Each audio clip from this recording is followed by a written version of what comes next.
तो last time हमने जो एज ऑफ चौसर में लेसन थर्ड कैंटरबरी टेल्स देखा था। उसके बाद में जो अभी हम स्टार्ट कर रहे हैं वो है विलियम लैंगलैंड को लेसन फोर के रूप में। विलियम लैंगलैंड का जो मेन वर्क है उसका नाम है पियर्स प्लाउमैन। जैसे कैंटरबरी टेल्स मेन जो वर्क है वो है जोफ्री चौसर का, वैसे इनका है पियर्स प्लाउमैन। तो इनकी टाइमिंग भी लगभग वही है, जैसे चौसर 1340 से है, इनका 1332 से 1386 है। ये जो मेलबर्न हिल्स है इसको भी याद रखना जरूरी है कि ये, क्योंकि ये पूरा जो वर्क है इनका वो एक मतलब मेलबर्न हिल्स पे ये ड्रीम देखते हैं, सपना देखते हैं। तो मेलबर्न हिल्स के पास ही इनका जन्म होता है। और जैसे चौसर जो है वो एक मतलब राज दरबार से जुड़े रहते हैं, वैसे ही ये रूरल एरिया या ग्रामीण जीवन और पॉवर्टी आदि से कनेक्ट रहते हैं। और जो इनका जो ये वर्क है पियर्स प्लाउमैन, ये ए टेक्स्ट, बी टेक्स्ट और सी टेक्स्ट के रूप में है, मतलब इसके 3 एडिशन आते हैं। तो जो ये है ए टेक्स्ट, इसकी कम लाइनें हैं, कम लाइन्स हैं, और इसमें 70 ये 7200 लाइन्स हैं। फाइनल वर्जन जो इसका सी टेक्स्ट ये है, इसमें जो कंट्रोवर्शियल पैसेजेस हैं वो इन्होंने कम कर दिए हैं। कंट्रोवर्शियल कैसे कि जो इन्होंने व्यंग लिखे हैं, मतलब जो एक तरीके का एक जो मैसेज कन्वे करना चाहते हैं ये पियर्स प्लाउमैन को एल्गोरिकल रूप में, वो हम अभी समझेंगे आगे कि क्या इसका जो मैसेज है, मेन जो कंटेंट है वो क्या है। तो यहाँ से देखते हैं इसके की फैक्ट्स। तो एक तो इसका नाम क्या है पूरा, the vision of William, the vision of William. तो विलियम लैंगलैंड इनका नाम है, किस लिए, कंसर्निंग पियर्स। पियर्स जो मेन इसमें करेक्टर है वो पियर्स है, और वो कौन है, द प्लाउमैन, वो एक किसान है, कृषक है। और जैसे हमने चौसर को देखा था, तो चौसर क्या राइम रॉयल में लिखते हैं, या जब जो एक मतलब फ्रेंच और इटली का जो इफेक्ट है वो उनके ऊपर है। लेकिन ये ओल्ड इंग्लिश में जो ऑलिटरेटिव वर्ड्स यूज हुआ था, अनुप्रास का प्रयोग करते हैं, ये उसी में ही दोबारा उसी के रिवाइवल पे ही वर्क करते हैं, और उसी पे ये मतलब अपना वर्क लिखते हैं उसी को आधार बना के। और ये एक एल्गरी, एल्गरी मतलब एक सिंबलिक रूप में डबल मीनिंग में बात करते हैं, ठीक है। ड्रीम विजन है, और वो ईस्ट मिडलैंड डायलेक्ट यूज करते हैं बोली, ये वेस्ट मिडलैंड डायलेक्ट यूज करते हैं। और तो not London, East Midland, unlike Chaucer, Chaucer की तरह नहीं, ठीक है। 3 वर्जन्स हैं इसके। इसमें 2500 लाइन्स हैं, इसमें 7200 लाइन्स हैं। और ये जो है इसका ये मतलब फाइनल रिवीजन वाला एडिशन है।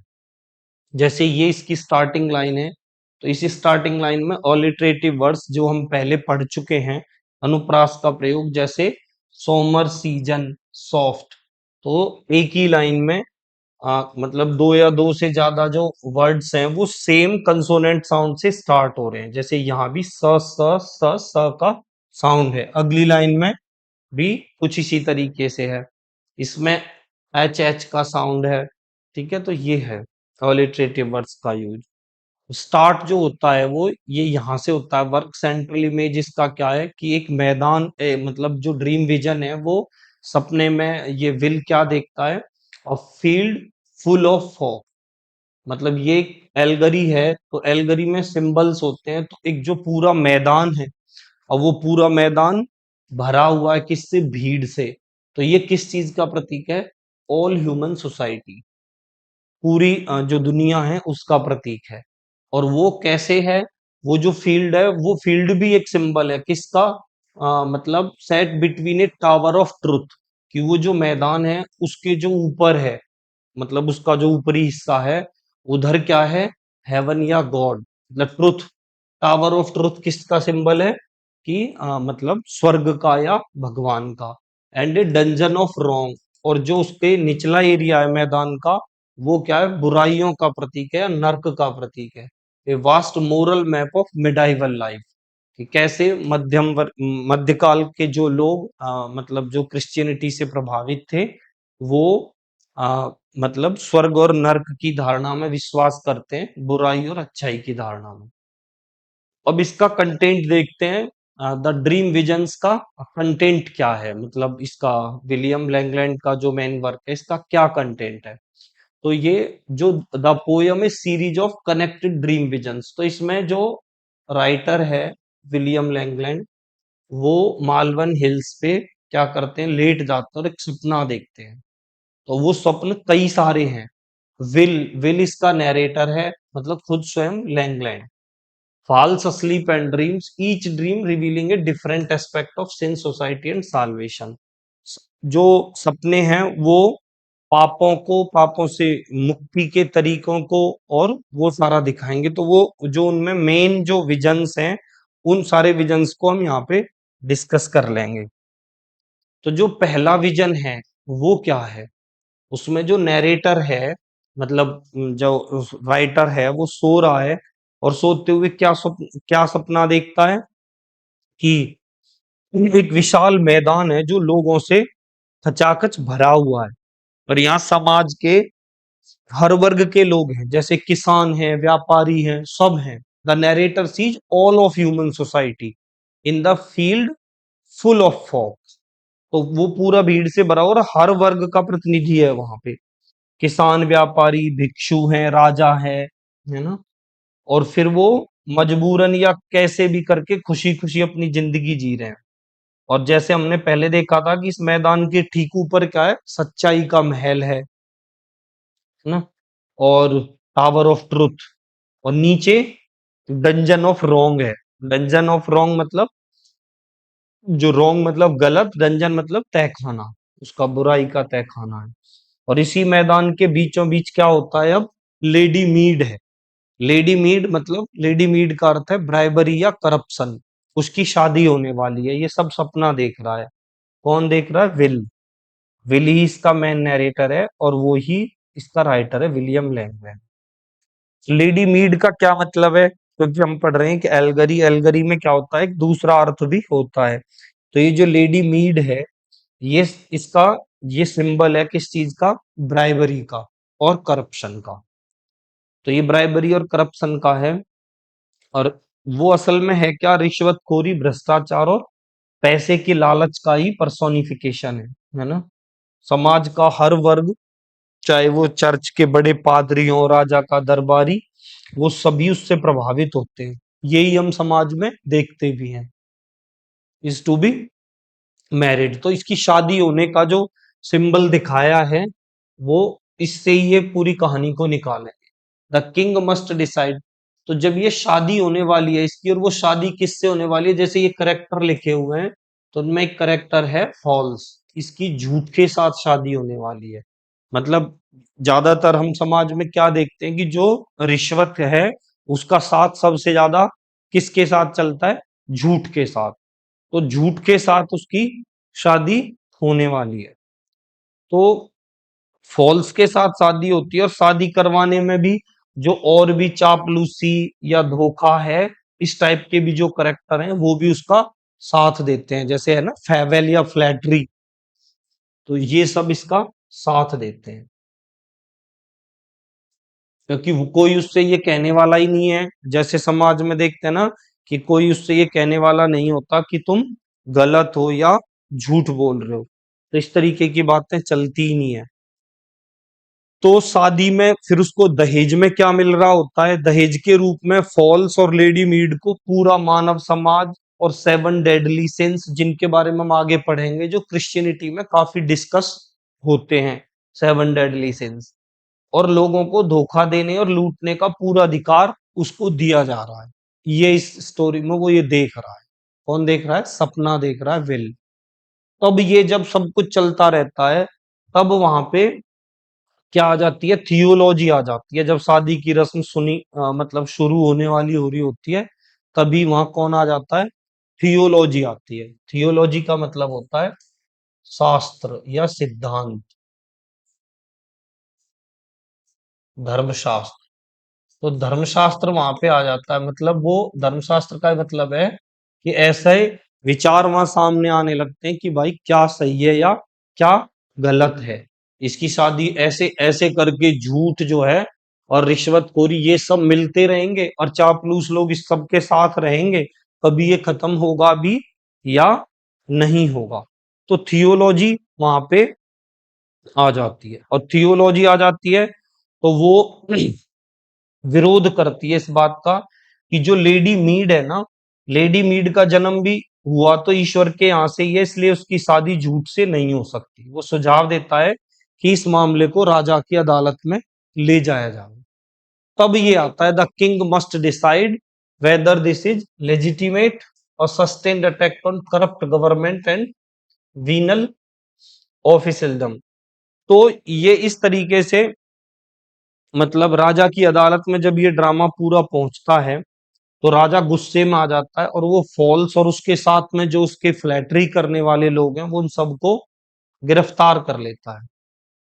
लेकिन इनमें से काफी सारे लोग भाग जाते हैं और जो लेडी मीड है ना वो बच जाती है।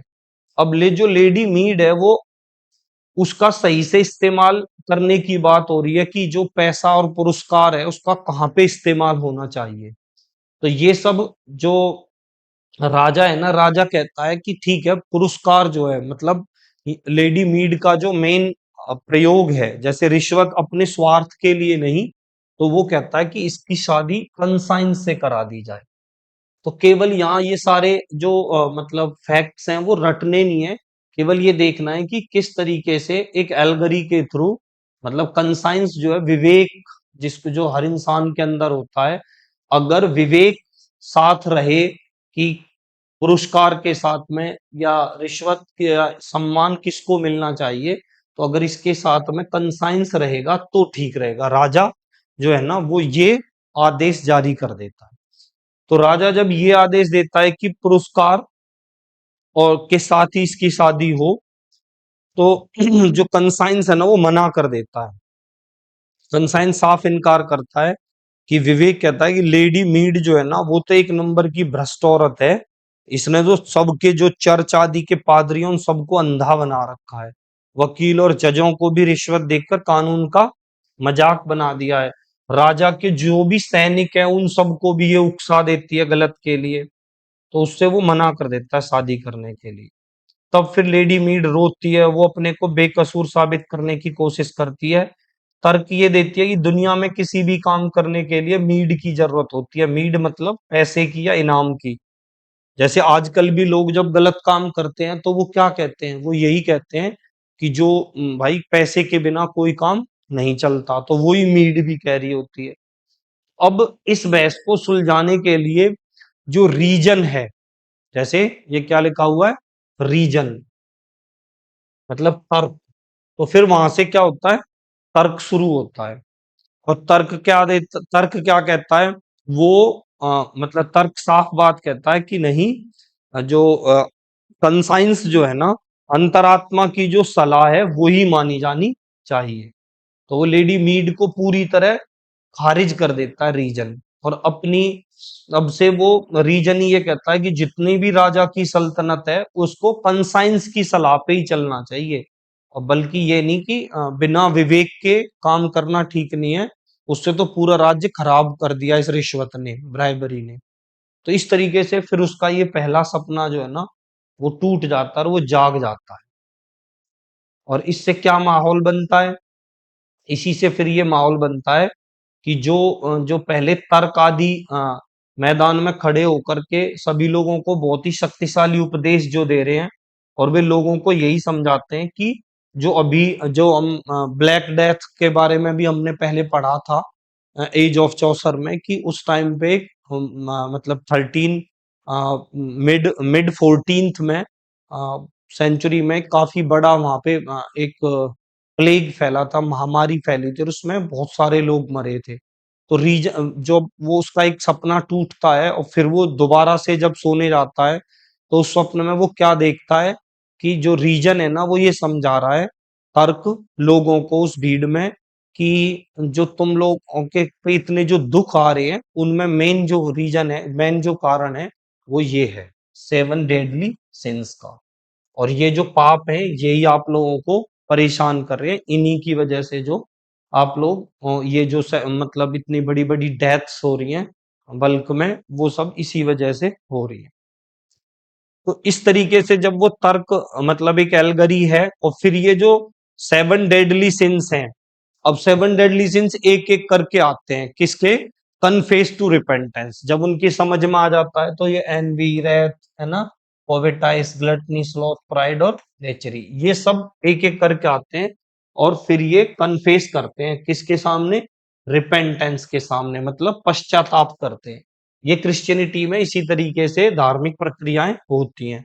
तो ये क्योंकि एक धार्मिक व्यक्ति थे, तो जो जैसा हमने इनकी लाइफ में देखा था, तो यही इसमें दिखाया है कि कैसे करके जो ये एनवी वगैरह है ना, प्राइड है, तो प्राइड क्या है, एक जैसे किसी महिला के रूप में आता है प्राइड उसके सामने, तो उसमें क्या है कि वो रोते हुए कबूल करती है एक लेडी कि हाँ उसने अपने कपड़ों पे, अपनी खूबसूरती पे और दूसरों से बेहतर दिखने का उसको बहुत घमंड था, और वो अब मतलब उस पे बहुत खर्चा करती थी कपड़े आदि पे, और वो कसम खाती है कि अब से वो अपनी शान और शौकत छोड़ के साधारण जिंदगी जिएगी।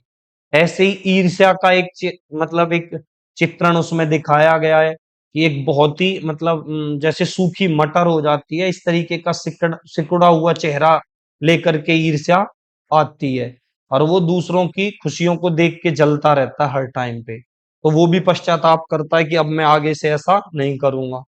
फिर गुस्सा है, जो रैथ है, रैथ है ना, तो वो गुस्सा है, उसका भी एक करेक्टर दिखाया है कि वो कैसे करके सब जगह झगड़ा करवाता हुआ घूमता है। कोवेटिस का, लालच का ऐसे ही दिखाया है कि मतलब चाहे उसके कोई भी हाल हो, लेकिन लालच में हर समय व्यक्ति हेरा फेरी, गरीबों को ठगना, बड़े बड़े मोटे मोटे ब्याजों पे पैसे देना, ये सब करता रहता है। और जो ग्लटनी है, पेटूपन का एक करेक्टर दिखाया है, तो वो क्या करता है जो ग्लटनी है, ग्लटनी कभी मतलब जैसे समाज में भी देखते हैं ना, कुछ लोगों को सिर्फ अपने खाने का रहता है, तो वो ही एक करेक्टर दिखाया है कि जो एक पेटू व्यक्ति है, वो हमेशा शराब और खाने की चिंता में रहता है, और वो कभी कभी पश्चाताप करने के लिए चर्च तक जाना भी चाहता है, तो रास्ते में ही कहीं भी शराब खाना देख करके वहीं पीने लगता है, और पी के वहीं बेहोश हो जाता है। तो फिर वो अपनी जब सारी असलियत बताता है तो वो इसमें पश्चाताप करते हैं विजन 2 में। अब यहाँ से आगे फिर ये अगला जो अगला जो नैरेटर है, मतलब अगला जो विजन है, उसमें जो नैरेटर है वो क्या देखता है जब वो पूरे ये सब पश्चाताप आदि कर लेते हैं, तो वो ये देखता है कि जो विल है ना, विल खो जाता है। The narrator search for Piers the Plowman, sorry, Piers जो है ना वो खो जाता है उस भीड़ में से। पियर्स क्या है, पियर्स उस भीड़ में जब ये सब लोग जो पिछला विजन था उसमें जब ये सब लोग ये देखते हैं कि मतलब ये कि 7 डेडली सिंस आदि का जब पश्चाताप हो जाता है, तो लोग यूं देखते हैं कि जब इन सब में खुशी है ही नहीं, फिर सच्ची खुशी कौन हमें बताएगा। तो जब उस पूरी भीड़ में ये प्रश्न स्टार्ट हो जाता है, तो उस प्रश्न का आंसर देने के लिए उसमें से कौन कौन आता है सामने, पियर्स, पियर्स द प्लाउमैन सामने आता है, और वो ये कहता है मैं बताऊंगा सच्ची खुशी किस में है। तो वो सच्ची खुशी के लिए ये बताता है फिर डू वेल, डू बेट और डू बेस्ट। तो पियर्स है ना वो एक गाइड के रूप में इसमें काम करता है फिर।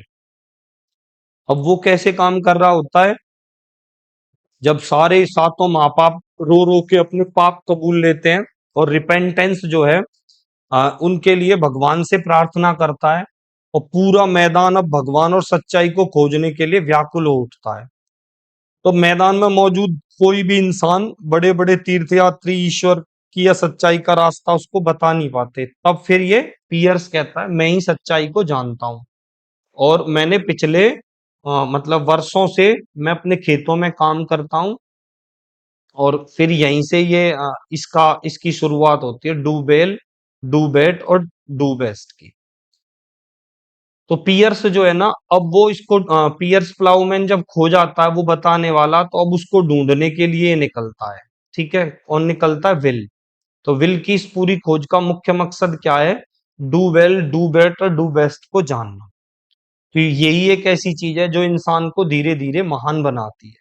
तो डू वेल का मतलब क्या होता है? अच्छा करना। ठीक है, now transformed from a simple farmer into a guide to the Christian life, इसका ये सिंबल का मतलब है।